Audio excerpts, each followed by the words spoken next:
Listeners be advised.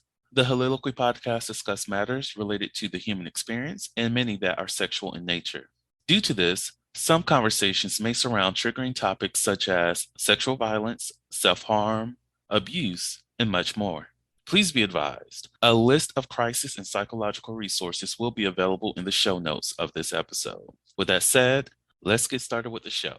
Ladies and gentlemen, may I have your attention please as we go through the following safety instructions. In the event that there is a loss of cabin pressure, oxygen mask will drop from the overhead.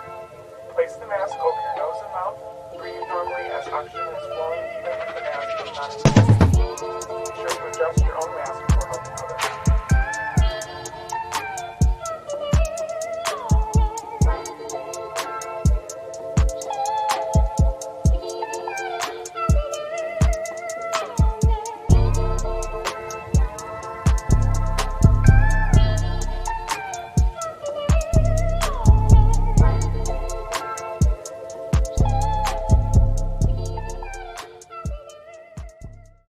Hello, everyone. Welcome to the Soliloquy podcast, where we step out and speak on sexuality. This is your favorite host, Vernon T. Scott, also known as Slaytor Jackson, and for your freaking motherfuckers out there, Sebastian Adams. On today's episode, we are joined by Fortis as we talk about Black fetishization, and we will definitely get into that conversation very shortly. Before then, Fortis, how are you doing today, good sir? I'm doing great. How about yourself? I'm doing well. Thank you for asking. So, Well, by this point, I don't know if I've been advertising about it or what have you. At least if this is your first episode, you know it's coming. November is happening. November is November. Catch up, stay up. You're good. Stay woke. So November is right around the corner. Y'all come on, join the party. It's a festival. It's a festivity. It's just nothing but fun and sex positivity. If you're not here for it, I'm sorry. You're listening to the wrong podcast.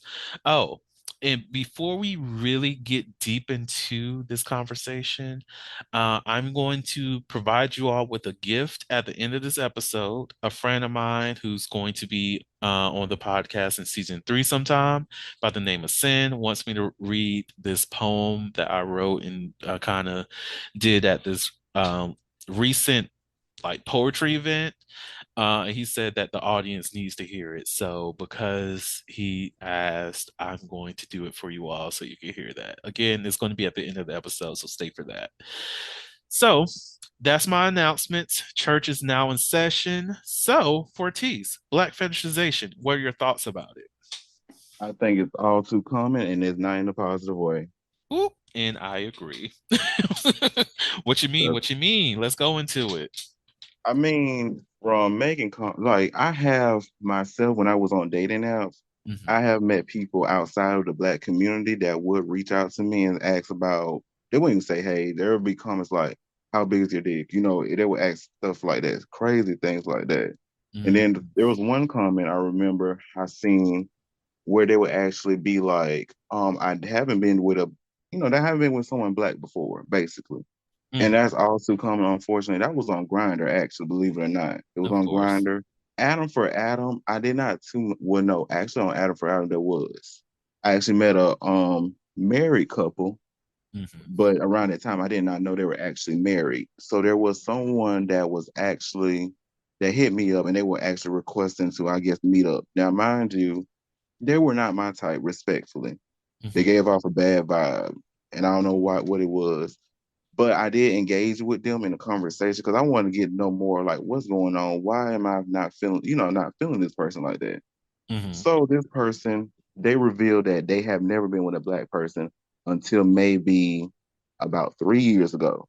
The only reason why they had interest in Black people was because they went to Atlanta Pride. Mhm. And so I think based on that, what I had got from that situation, they have disclosed that they were into different things. They were into like physical abuse. They like to dehumanize people and everything to that nature. Mhm. Mind you, they're married and I think they're in an open relationship with another person. But what makes it very toxic is I think because of them, they're so quick to go into like having these sexual fantasy with these other men, especially Black men. It made it hard for the other person to actually hook up with other people. What Mhm. I mean by that is because I do recall I was talking to the other person at one point, and they mentioned how much their husband was very, very much of a jealous-hearted person, which I had told them, like, they're cock blocking you, respect, like, just being real with you. So Yeah. it was things like that. And, this other guy, his spouse, he said some very out-of-pocket stuff that I just felt like that was just so unnecessary. Because he said, like, I had times where he wanted to beat people up, like he wanted to punch, like he wanted to do things like that. Hmm. Which at this point I was like, well, I'm not that type of person. I'm not into that. He even said something about the nature of if he would have more money, he would actually have me in his house as a houseboy, just wearing like underwear or something like that. Now Mm, my thing was, I was like, I'm all for role play, but not that kind of play. Especially when you were putting yourself you're exposing yourself as this person who likes to dehumanize black men. mm, And I'm gonna be honest with you. I think he had to have some type of experience with that himself. I think whoever he met up in Atlanta, I think they must have boosted his head, and I think he just felt like he can do whatever he want because he implied that he had done this before. hmm. So ever since then, I have not really been one to be bothered. Now, what's funny is I actually seen them twice in public. Really? Oh How well, did that no. go? I think they don't recognize me because most times what happens is because I still wear my mask and I wear my hat. Hmm. Now, on this particular occasion, now I think recently I wasn't wearing anything other than my mask. Now they haven't said anything out of the way other than they complimented on a shirt I had purchased. So I'm not sure if they really recognize me really, but I Hmm. recognize them. Wow. Hmm. Like it, it's hard. Like, there's a lot of thoughts. So, like, for those who enjoy like the physical play that causes pain and stuff like that, love that for you all. And also for those who enjoy being dehumanized, great. Even those who like to be objectified, those are wonderful, kinks and fetishes and all those things for you to enjoy and like dive deep into. But sometimes I feel as though people utilize sexuality to express certain things that they're not comfortable with admitting to themselves. Like, race play is a thing. Race play is not innately racist. And I'm saying that because of what I'm about to say next. So I don't want anybody to think that just because people engage in like slave master kind of play where there's a white man who's the master of his black slave or things like that, that's more something that people will consensually agree upon and they're comfortable with doing that and the way that they play. But something within me is saying that this certain individual was trying to mask his desires of wanting to implement pain towards black people as well as uh, his internalized prejudices and racism possibly, and in a way to further oppress black people under the guise that they're consenting to it, even though they're not really consenting to the type of play that he think is going on. Like, it's really giving. I want to oppress these people, and I'm using it through sex as best as I can. Now, again, this does not fit all categories, but it's just something within me is saying that is what this person is, and that's who he is, and the type of play that he wanted. He wanted to abuse someone that's black. He wanted to harm. He wanted to uh like hurt this individual in a non-sexual way. Well, hurt you honestly in a non-sexual way under his own gratification of doing so and not to provide the pleasure for you. And that's just the feeling that I'm getting. I could be wrong, but it's just that's something that is really sitting with me in this moment. Right, because that was an interesting character. That's all I gotta say. He wasn't the only person I have come across that way. Now I have met other people No, you end up being muted. What is going? about Oh, your audio went out. briefly. Oh, I'm so sorry. Somebody called. I'm so terribly Oh, sorry. you're good. But My what bad. were you What saying? I would say, unfortunately, I have encountered other people like that. Hmm. And I'm gonna be honest with you, it's crazy how I had come across these people to this day because I'm like, well, dang, what did I do in order to engage in this conversation? Now, mind you, I was during that time I was actually exploring my sexuality. I was genuinely Hmm. trying to learn more about myself and what my interests were. Hmm. And not only that, the problem was, unfortunately, most of the people that I was trying to link up with, they were not interested. Mm. So what ended up happening was like people like them would just hit me up. Mm.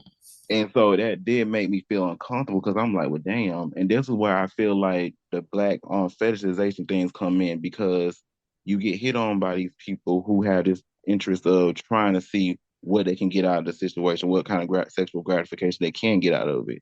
Mm. And they have unrealistic expectations. That's what I also want to say too. When it comes to black fetishization, you have to realize porn creates unrealistic expectations to where oftentimes they would actually have some type of huge, I just don't know how to describe it, but they just have this strange appetite to where they're just not satisfied. Mm. And I just think that's one of the things that just rubbed me the wrong way because besides him, there was another person that I talked with briefly. Now, at this point, I did block them, Hmm. but basically, it was just not right because actually they were biracial. I'm gonna just say that too. Hmm. I think I may be getting some backlash behind this, but to me, and I tell if say if I'm wrong, sometimes us as black people we can fetishize ourselves, really and truly Hmm. speaking, and that Mm. was the case. The guy, he was from Atlanta. He was biracial. I think he was mixed with Cherokee, German. What else? He was mixed with a lot of things. But the Mm. guy, he was very off-putting. He Like, always said he wanted a big booty black boyfriend or something like that. That's what he said. you're right. It does happen. It happens a lot more than people are, to my knowledge, are willing to admit because we become accustomed to certain things because of what we hear. We hear, "Oh, I love me a big booty woman. I love me a big dick man. Big dick black man." To be specific, I love these certain facets of the black identity that, whenever I approach you with it, that it should be normal for you to hear that. And because that is the normal expectation that you should be comfortable with that, people say it um, and Right. don't realize that it can cause some type of discomfort for another person. And that includes those people who are within the Black community as well, because it's the norm. It is so normalized. Like, you don't hear too many conversations outside probably this podcast and others related to Black sexual experiences where you're having the conversation of what Black fetishization is. This is not one of those topics that is extremely nationalized where we are able to engage in this in nuanced ways that, oh, Black people do get uncomfortable about these conversations, even when it comes to the way that Black bodies are portrayed in media. And yeah, you may hear people talking about, oh, we're always sexualizing Black women. Oh, we're always sexualizing Black men. But we don't go beyond that to talk about the actual issues people are facing. We just make the Right. statement and move past it. And we don't dive deeper into it. We don't talk about how even outside of the Black community, many individuals within the Asian community are fetishized or otherized in such a in the way that they express themselves sexually, and how Mhm. those sexual stereotypes exist. We may gloss over it, but we don't dive into it. So because we don't address it, and it's the societal norm that these beliefs are forced upon us, we we internalize it in a way. So of course you will find those black people who's advertising that they have a BBD or BBC, whichever one that works for them. And you will have those who expect other black people to have big dicks. You will see those conversations or look at those profiles where it's highlighting that, oh, I only fuck around with big black dick men. Um, and that's it. If you don't have it, you need to go somewhere else because it's only big dick territory over here. You know, those kind of things. And because that is our norm, we're unwilling to accept that there may be a problem with the way that we engage in this, even if it does make the individual themselves feel somewhat uncomfortable. The Holiloquy podcast focuses on the variability of sexual expression. When it comes to sexual expression, we often depend on pornography to illustrate how one must perform sexually. For those who have not learned this by now, the stuff you see in porn is not real. Pornography provides a singular perspective of sexual expression that is not often the reality we see during our own sexual encounters. The Holiloquy podcast is a conversation that takes you outside of the compressed box of what many know about sex. Some of the topics we discuss includes kinks, condom usage, status disclosure, and past sexual experiences. The Holiloquy podcast steps out on sexual norms and recognizes that the norm is not the only normal. Subscribe today and join the conversation. Those kind of things. And because that is our norm, we're unwilling to accept that there may be a problem with the way that we engage in this, even if it does make the individual themselves feel somewhat uncomfortable, if you get what I'm saying. Right. No, you're right about that. But it's when it comes to like just the BBC in general, I think about the amount of times I've experienced someone who says that's the first thing that they say to me, or someone asks me if I want their BBC, and do you like the look of my BBC? And I'm just like, fam, you're more than just your dick. You're more than just your sexuality in a way. You're so much more than this, but we have become accustomed to accept the fact that, and I'm saying this throughout the Black community, we have accepted in terms of what others expect of us. We've accepted that we are to be sexualized in a way, that our existence only goes as far as being the sexual object of another person or being a sexual object for ourselves, and as well as furthering the legacy of the Black community only through childbirth rather than actual development in our, and I don't want to say finances, because that the financial literacy and all those other conversations and Black business things do happen. Those are conversations that happen, but the legacy that many of us are taught that we should be moving forward is always rooted in the facet of spreading the DNA to keep moving forward, rather than our advancements that we can make for ourselves, our society as a whole, be it politically, technology wise, or anything like that. We just don't take a moment to reflect on there's more to us outside of the romance and sex part of Blackness, and also Black music, and rap and R&B, all those other things. But outside of that, we don't take that mantle of truly addressing the fact that, hey, this, I'm not saying this in terms of like Black Lives Matter, not that, but say, hey, we are fully human. We're more than this. And I know there's conversations like that that do happen, but this is not the national conversation that we're having. Whew. So, any thoughts before I go on to human trafficking? Because here we are. I have no thoughts. You have expressed everything that I really have thought myself because that's the only thing I can say. Shoot, you hit the nail on that one. All righty, here we are. So now we're talking about a little bit of human trafficking. We just talked about race issues and it kind of got a little bit depressing and a little bit too real. And here we are talking about human trafficking and black fetishization, meaning there's a whole bunch of black people who are being trafficked right now as we speak. And here we are having the conversation about it. So, Fortis, thoughts?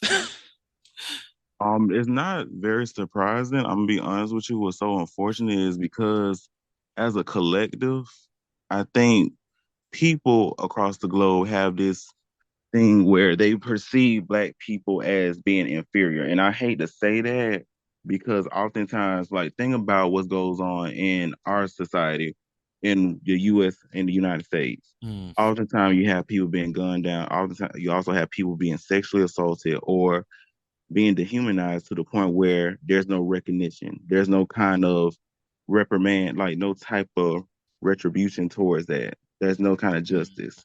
So whenever I hear someone getting sexually trafficked, so I mean, I'm struggling. you Whenever I good. hear someone getting trafficked, I'm not too surprised, but I'm also not too thrilled about hearing that either because that does make me feel unsafe. Mm, Simply because I have you yourself, you know that we live in this city that that's very popularized, and sometimes I have heard that there's some people that will get trapped in certain areas. mhm, People will get kidnapped each and every day, especially kids, mm, minors. And I think that's very disturbing to know that because oftentimes when you hear things such as people going missing or you hear something about sex trafficking or even like people being sold for their body parts and stuff like that, that is mm. disturbing because you don't know what goes on in our corrupted society. People do some insane things. And I think when the thing of it is it comes from what has been embedded in our system since the 1800s when we were enslaved and everything to that nature. People Mhm, they have seen us as commodity, unfortunately. mm. And I think that's the disturbing fact of the matter is like when people do things like that, it just makes me sick to my stomach. I'm with you. Same. Like the one of the things that really, really um goes like it's always playing in my head because one of the things that I research is rape culture, and part of rape culture is understanding not all of, but some of human trafficking, and just knowing the foolishness that does go on and unchecked within our society, and understanding how quick we are able to otherize individuals and make them more of an unprotected class. And what that means when you're unprotected, that means you don't have the same rights as other people, which means that you can become exploited, which means that it gives people the right to kidnap, abuse, and rape and traffic and utilize you in ways that is completely inhumane just for the sake of profits, just for the sake of their own desires. They have that privilege to do so because you're so far unprotected. And our society honestly doesn't care to change that. It doesn't care to want to sincerely fix any of those things because at the end of the day, we live in a capitalistic society and it's always profit over people regardless. And that's the Right. problem. That, hey, we know that there's a huge issue with drug trafficking that's going on. And sometimes drugs are trafficked through bodies. And Mm-hmm. sometimes it means a body that is deceased. Sometimes it means a body that has been had its organs replaced so it can still. I'm sorry, I'm getting too dark, but drugs still make its way into this country, and we do absolutely nothing to fix it on the governmental level. We know it's here, we've seen the research, we've seen everything that's going on, yet we take no actions. Going back to the 1800s, you have research upon research talking about the ills and horrors of slavery that is going on in the South, yet hey, we're going to ignore that, and this is going back, throwback to the last episode. We're going to ignore that. We see this data that's saying that we have all this profit coming in. However, the slave owners are saying that they are very insufficient, are very inefficient. However, they're outdoing the mechanical things that could, make a lot of people's lives easier. Yet we're going to accept their belief, their argument into how efficient slavery is because they have the hands-on experience, and fuck the data, um, and fuck the context, and fuck the people who are saying that is very brutal down there for these people. We don't care about that. We're only going to focus on the profits, and that's been the motive of this country since its inception, that we're going to exploit people as much as we can solely for the sake of profits. That profit can be food, that profit can be water, that profit can be gold, minerals, whatever the case is. If we can have a marginalized class, we can have immigrants who come into this country not knowing what they're getting into. If we can have a full community known as Black people who are forever oppressed, we will have everything that we need to be successful within this exploitation that we need. We'll have the bodies to traffic because who cares about Black women? Who cares about Black men? Who cares about Black trans identifying people? Because we don't, because that's who we are going to be exploiting. Like Mm-hmm. it's so much, so much that goes into this society that is just unchecked, and we're just what supposed to be okay with that. So, and there's another thing. I just found this statistic. It was actually founded by the National Center of Sexual Exploitation. Mm-hmm. And so basically, according to them, basically it's disproportionate racial discrimination on sex trafficking. So Mm-hmm. according to them, like there's only 13.6% of Black people that's within the US population. However, they have found that 40% of the trafficking victims in the US are actually Black people. So that's very staggering. That's also very disturbing to learn that. Mm-hmm. And this all goes back to being unprotected. Mm-hmm. It always go back to being unprotected. And let's not even talk about what happens to indigenous people too, Oh Native yes, that's right. Americans. Like there's a problem there too. Yeah, They because I think they happen in Canada. I think, if I'm not mistaken, I think a lot of people don't realize this, but I think, if I'm not mistaken, in Canada they have a higher crime rate associated with the Native American, no, not Native American, but indigenous people population as well. mm, and as I'm quite sure it's because they're not provided the resources that they need, like the Black Hmm. community here in the US. Like it's like this is not saying this is an excuse for crime, but crime makes sense when you think about what struggles the people are going through. Like Hmm. crime exists whenever you have a lack. Now when it comes to the crimes that we see, like rich people do, which is completely different, where they can easily get away with starving people, forcing them to work grueling hours or in dangerous conditions just for the sake of their profit, and that's fine. You made a success in society because of the money that you brought in, so we're going to excuse that. But as soon as you steal some money from my ass, we need to send you to jail. How dare you? Exactly. How dare you embezzle? That's the worst thing that you can do in a capitalist society. However, you can kill as many people you want, and what? Life is good? No, I don't subscribe to that. I don't either. No. Like, Mm-mm.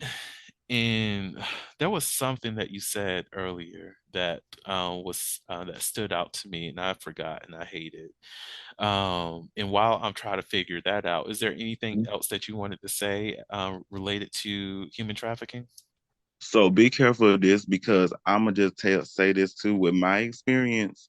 Be careful of the people that you befriend, because believe it or Mm, not, people that you will come across that seems to be cool and okay, like in workplaces or even just friends, just be careful of that, because there are some people that will try to bring you in and probably do things like that. The reason why I say that is because I have met someone of a different race. She was a white woman, and this woman was so obsessed with having me go out with her to different places. Now, at first, I'll just say this. At first, we did click because she's part of the LGBTQA plus community. mm-hmm, So, of course, I resonate with her because she made herself seem like she was a lesbian. To me, she did. She looked like a lesbian to me. I really thought she was. but we had conversations, and there were some things that we talked about that were interesting, but also in retrospect, when I reflect on it, also disturbing. Reason why was because in the beginning, she was interested in having me basically help her with her mom. Her mom had was diagnosed with a degenerative disease, and basically she needed someone to assist her. So I told her like I don't have no problem with helping her because I used to work in a nursing home. And I was like, also I was trying to I'm in the process of trying to go to school for something related to rehabilitation. So with that being said, I had some type of experience with that, and I said I don't mind helping. But she also said she was gonna pay me too. Mhm. So that's why I agreed. That was the initial agreement. Now, I never got to do that because we didn't have that much contact. But the thing about it was disturbing because there was time when we did talk on the phone. She did mention about hanging out. Mhm. Now she wanted to hang out somewhere like I think at some type of gay bar or something like that, and I wasn't against it because I was like looking for somebody to hang out with. But it was the area that they were talking about that was kind of sketchy. And myself, I have never been to a bar before at all because I don't drink like that. And if I do engage in drinking, I'd rather do it in the place of my own house simply because I just don't feel comfortable. You know, alcohol can cause you to become disoriented and everything to that Mhm. nature and you have poor judgment. So I was like, no. And then on top of that, she often invited me to other places. Like I think there was some like game or something. I declined that as well. Now it wasn't to be rude or anything like that, but there have been times I had other things going on. Now, whenever she had ghosted me, because I mean, I'm telling you, like she used to ask all about me, but Mhm.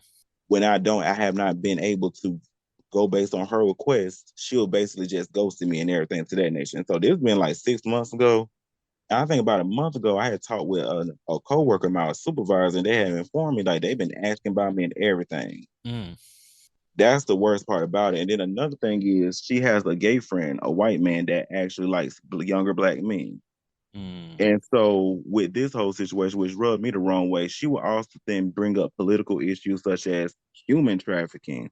She will bring up gun violence, and also she will bring up the fact that how often she will be discriminated against about with black people because she had mentioned like black kids were being rude to her.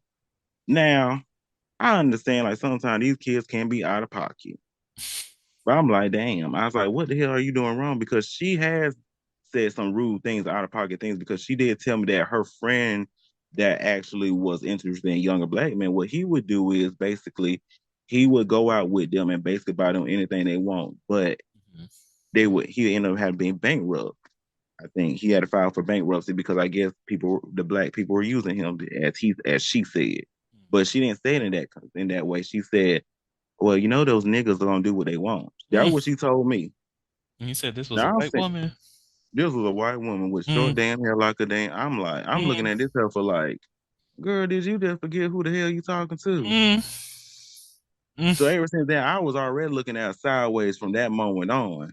And it was a simple fact, I guess, because of the fact that she knew that I was gay. I liked it men. And I guess she must have thought by recruiting, I guess by me talking with them, she would think that would be a best way. And Mm. I never thought of it like that. But the thing about it is just be careful with people because some people can really mislead you in a way to where you'll put yourself in a very situation that you'll regret. So I just want to put that out there. Just be careful with people. Now, I appreciate you for sharing that because that's a conversation that that's information that people really do need to know. That yeah, it's cool to like get to know people, but there you have to also understand the motives behind getting to know them as well. Like there's a large number of people who are recruited into sex trafficking by way of grooming that, oh, I meet this person, they are sweet, I enjoy them, I enjoy our conversations, they make me feel great, they make me feel special, they make me feel needed and wanted and all these other things. And then somehow within that process you learn that you are now being asked to work for this one person, and this person just going to make sure you're paid, they're going to make sure you're doing well. And when I this work does not always have to be sexual at first. It happens in time, and it's also not guaranteed that you'll be working and stuff like that. Because look, when it comes to human trafficking, it varies. You have labor trafficking, you have sex trafficking, you have a lot of it. But essentially, what I'm saying is, after a while, you become entangled within all the mess that's going on within um, that I don't want to say relationship, but that situation that developed, unbeknownst to you, that now you cannot escape, or it's going to be hard for you to escape. They know who you are. They've isolated you. They have ownership of everything that you have, meaning your house, your access to funds, money, survive here in the country or wherever you're located. It's so fucking complex. The one thing that really stood out to me when I was this was before I got my doctorate. I was at a conference that did I present at this conference? I think this was the one I presented at. But at this, it was a research conference for Mercer, and one of the individuals there, she works at uh, a human trafficking organization in the Atlanta area, and she was presenting on some of her research. And she mentioned that she asked the question, very broad, what qualities or who is a human trafficker, or something like that. And everybody, was like giving their definitions or what a human trafficker looks like. And she just blatantly stated that everybody in this room qualifies to be a human trafficker, because most people think it's somebody who's uneducated. They think it's somebody who doesn't know the ropes or anything like that. But she was like, most people are found guilty of human trafficking has at least one college degree. Mm. And I was like, oh. And ever since then, I was like, you need to pay attention to these people, because yeah, is that serious? Like, they can have a master's degree, they can have a doctorate, they can have any of those things, and they recruit you. So this is not me trying to fear monger or anything like that. This is just Mhm. me not like, for the listeners out there. This is just relaying some of the truth. Well, just blatant. This is the truth. This is the reality that we live in. It's a hard pill to swallow, but it is what it is.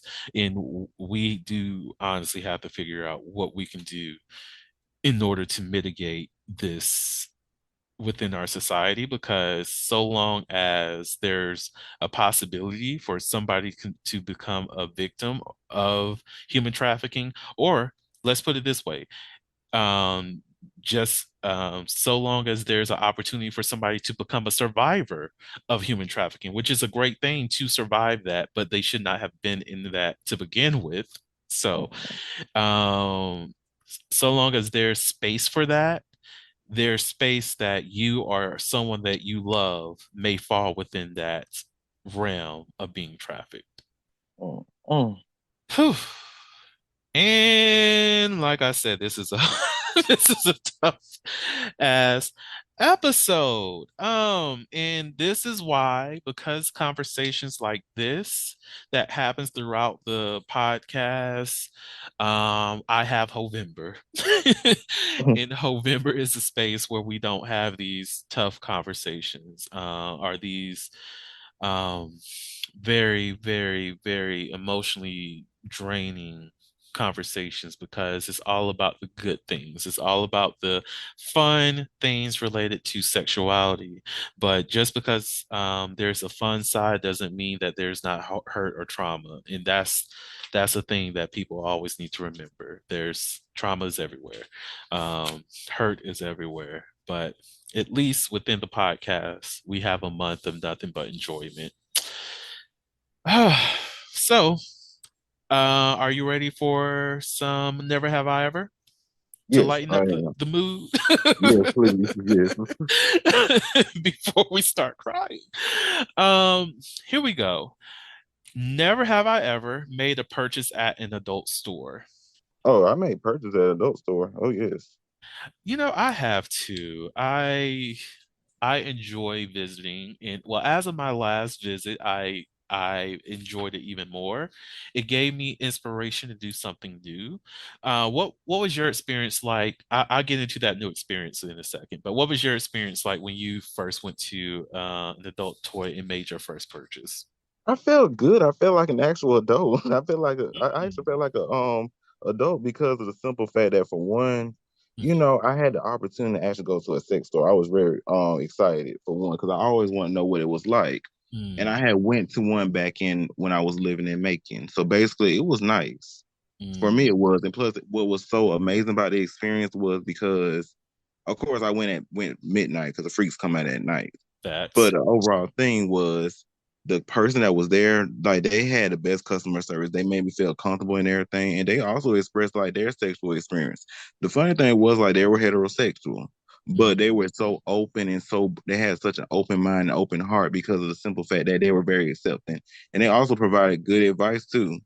So mm, it was nice. It was a great overall positive experience. And I think I went there about two more times, but I didn't go back simply because I just, around that period of time, I was transitioning back to move over here. mm, So unfortunately, I couldn't do that. Now, there was another sex store I went to, but I didn't enjoy their customer service, by the way. I feel you. Mhm. My first time going to a sex store, adult store, I think I was an undergrad, and it really did feel liberating just to be in there because me already wanting to learn more about sexuality and wanting to just experience how variety it can be, it was just like, oh my gosh, there's so much shit in here. Like this is where I need to be. This is amazing. And my first time purchasing a like toy from the store, like I purchased some online, but the first time I ever purchased in this at the store was like I think a couple years ago when I moved to Augusta, Oh. and which is hilarious. Well, I moved back to Augusta. Like I just never wanted to like really pay those big boy prices for toys.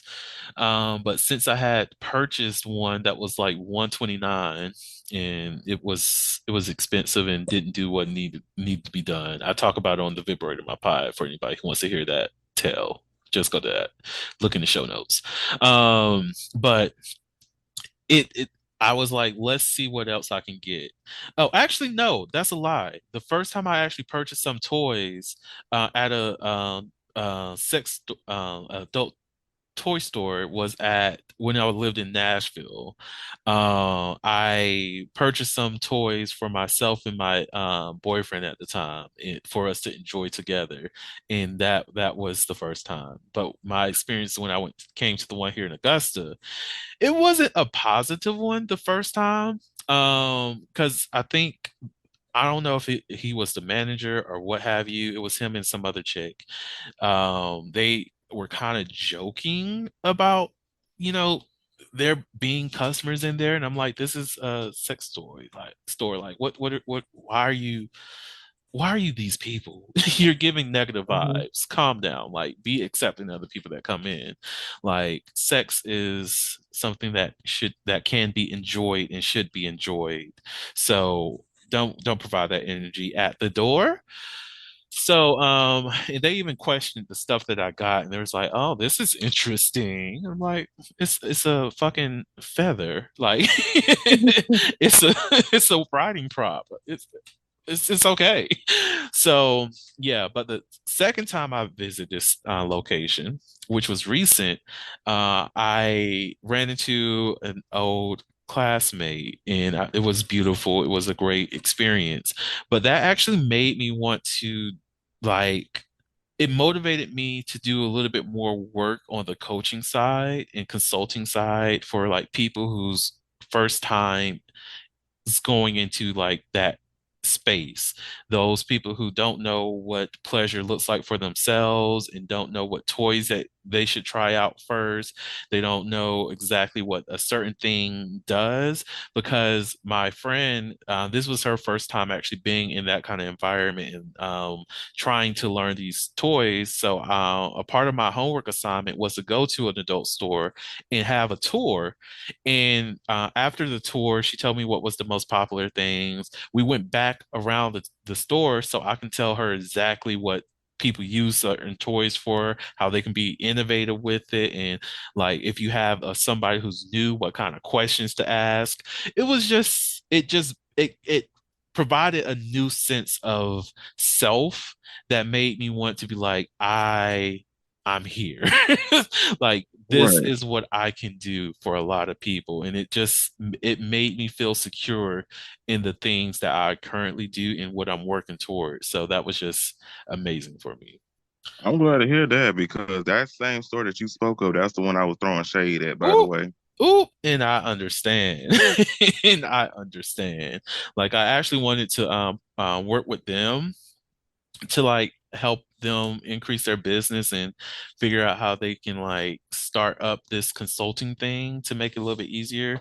But I just decided I might as well not do that with that store. I can do it with someone else. Not Right. like the money is money for me in terms of that. I'm cool with helping them out. It's just I'm not going to be here in like a few months. So I'll look at it whenever I come back. Or if I just Right. have my own coaching business, I just tell them, hey, this is what I'm doing. How can I partner with you all to get discounted toys whenever I have someone who needs to experience and want to like patronize your shop? Like, what can we do? How can we work together? So that. Would you like or would you rather? Would I rather? hmm So, let's see. Would you rather have a sexual fling with someone 10 years older than you or have one with someone 10 years younger than you? Eh, mm, I'll go for older. I'm so used to that. Same, same. Like, yeah, I'm used to just engaging with people that's older than me, and sometimes probably 20 years older than me. Don't judge me, audience. I'm an adult. But like, yeah, someone younger, like, yeah, it'll be fun. It'll be like, an experience. And I'm 30 for people who don't know that. But I also don't like to engage with someone that's less than like who cannot purchase alcohol. Like, Mm-mm. like, why are we here? Like, yeah, sex can be fun or whatever, but I'm not searching for it from the youngins. Would you like a sex question before I close this out with this poem? Oh, yes, that's fine. All right. So, if you had to choose between being a dominant or submissive, which role would you pick and why? Mm. Now, there was a time that I have expressed about being submissive. hmm Because for me, on the submissive side, I would say that it gives me the ability to be more receptive and be more open, be more vulnerable, hmm just so it can just help me, I guess, release all apprehension in mm that context. But I would say dominant, just because I'm exploring my power, my personal power, and I want to utilize it. Not to abuse it, but just to be confident in and stand tall. Yes, I love that. I'm with you there. Like, I've learned I'm very, very dominant, um, in multiple aspects. Even if I am submissive, I'm still slightly dominant. So, like, am I able and willing to submit to someone? Sure, I can do that. But can I do that for like a long period of time? Hell no, I just Right, cannot. But like, I will say dominant would be the role that I will most likely play and be within for the majority of my relationships with people, even when if it's like a casual hookup. So that's just it's me at this point. right. Do you have any last words that you would like to share with the audience before I go into this other stuff? I would just say just steer clear, just be use your intuition. Your intuition always guides you to the right place. Mm, Just be careful. Just use careful judgment and just don't be so easily misguided by other people. mm. Amen to that. So, to the listeners out there, this poem, as Sin asked me to do, yes, I'm name dropping, um, and throwing a little bit of shade because we just had this conversation like before we started recording. But this poem is called "Is It Really Love?" So, audience, I'm just inviting you all to the therapeutic journey, the my therapy journey. Um, Dealing with like a broken hoe, the younger version of myself who just did not understand and was just out here being reckless, or just falling for a lot of things. And apparently this speaks to a lot of people. And yeah, and Fortis, if you want to talk about this poem after I read it, we can do it briefly and then we'll close it out. Okay. So let's go. Is it really love? I find myself twisted in the grasp of my lust and my anxiety. This entanglement has brought me to yet another bed. I tell myself there's a possibility that more can come of this. However, this tryst is a romantic figment of my imagination. You called me boo, bae, love, and sweetie, monikers that were replaceable by the words of the sneaky link. Unneeded names used to guise the fact that you only wanted me for my body. But here I am, forcing myself to fall in love with a stranger in order to feel confident in the release of my sexuality. But is this really love? I want it to be love so I can leave this one-time encounter, reaffirming my preconceived notions that I'm destined for heartbreak. I want to fall deeply and quickly in love so that I can receive the gift of confirmation bias that resides in both of our eyes. But is this really love? It is the unconscious selection of qualities and characteristics that allows me to continue my replays, to continue, sorry. It is the unconscious selection of qualities and characteristics that allows me to continue to replay my traumas. It is the desire to form a cemented foundation which molds the definitions of my cognitive dissonance. But is this really love? It is the hurt that I care too much for that I refuse to let go, the ills and attitudes of all former lovers that I refuse to release because I wanted to mend their broken hearts, not realizing that the only heart needing mending was my own. I know it's not love. It's the cracks within my heart looking for quick fixes, hoping the shards of another were a proper fit, yet they never were. It is the refusal of allowing the homeostatic ecosystem of my emotions and body to heal itself. It is my refusal to purge the things that are eating at my guts and soul and prevent me from embracing the power I refuse to see. It is the dismissal of my intuition and integrity because I was more comfortable with being gaslighted rather than acknowledging my worth. It never was love, but at least now I recognize that. And that's the poem. So, huh? Damn, I felt like I've been read to filth.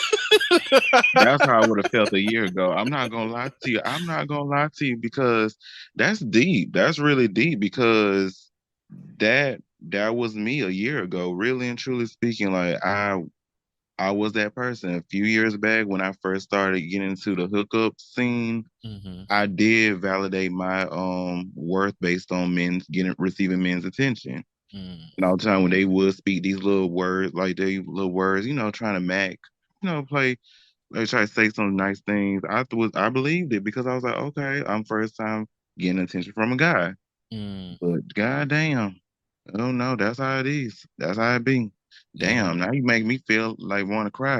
Cause I remember Oh. I saw an episode of Glee because I felt like I was read on that episode because I remember that character by the name of Kurt and his father had that conversation Hmm. and it was somewhere regarding sex. And basically he was saying like don't throw yourself around. Like, basically, when you're having sex, don't be like that. Don't throw yourself around. You're more than that. Hmm.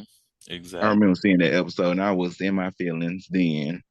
Like it's I Like this I don't know what, because I know when I wrote that, I wasn't feeling those specific thoughts, but I did channel that younger version of myself when I was typing everything.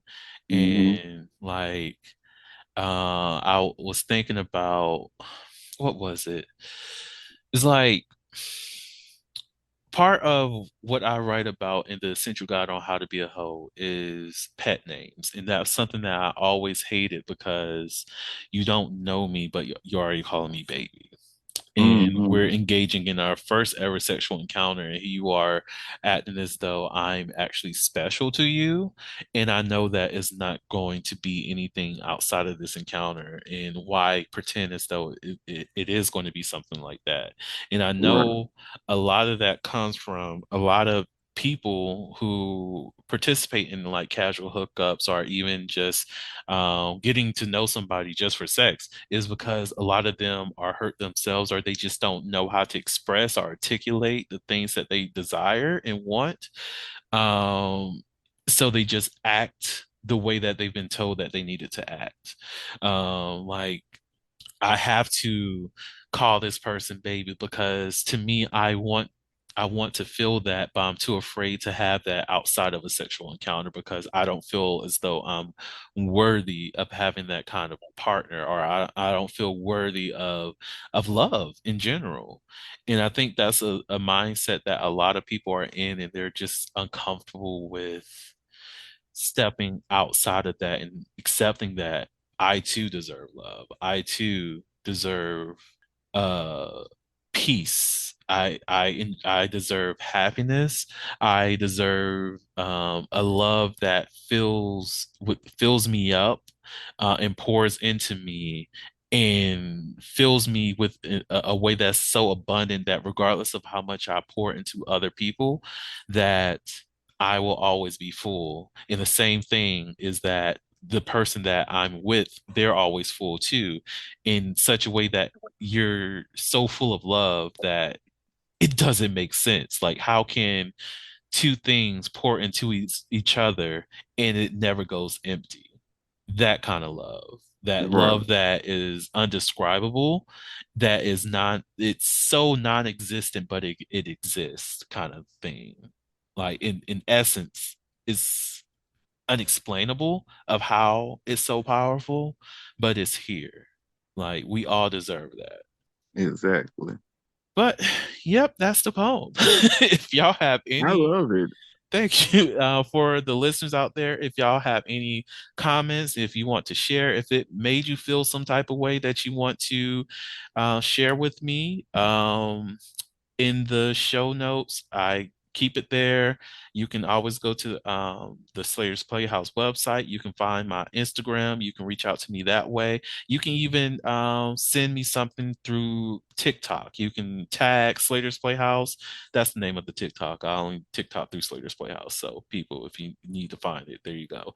But yeah, you can search Slater's Playhouse, clip the poem if you have the capabilities of doing that, or just find a random post on there and just talk about your experience hearing the poem, and I will reach out and I will like communicate with you all, engage with you all, because it's who I am. Like, reach out to a motherfucker. But with that said, Fortis, thank you so much for joining me today as we talked about Black fetishization. So thank you so much for coming on to the podcast. Um, to my listeners out there, thank you all so much for listening to the Holiloquy podcast, where we step out and speak on sexuality. Just in case no one else told you this today, you are beautiful, you are worthy of happiness and joy, you are enough and then some.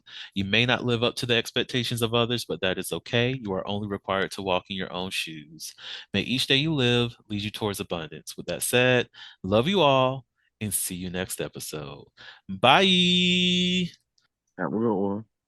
Thank you for listening to the Holiloquy podcast, where we step out and speak on sexuality. You can subscribe to the podcast through your favorite podcasting app and find us on the web at www.holiloquy.com. That's www.heauxliloquy.com. Share the podcast with your friends and join the conversation.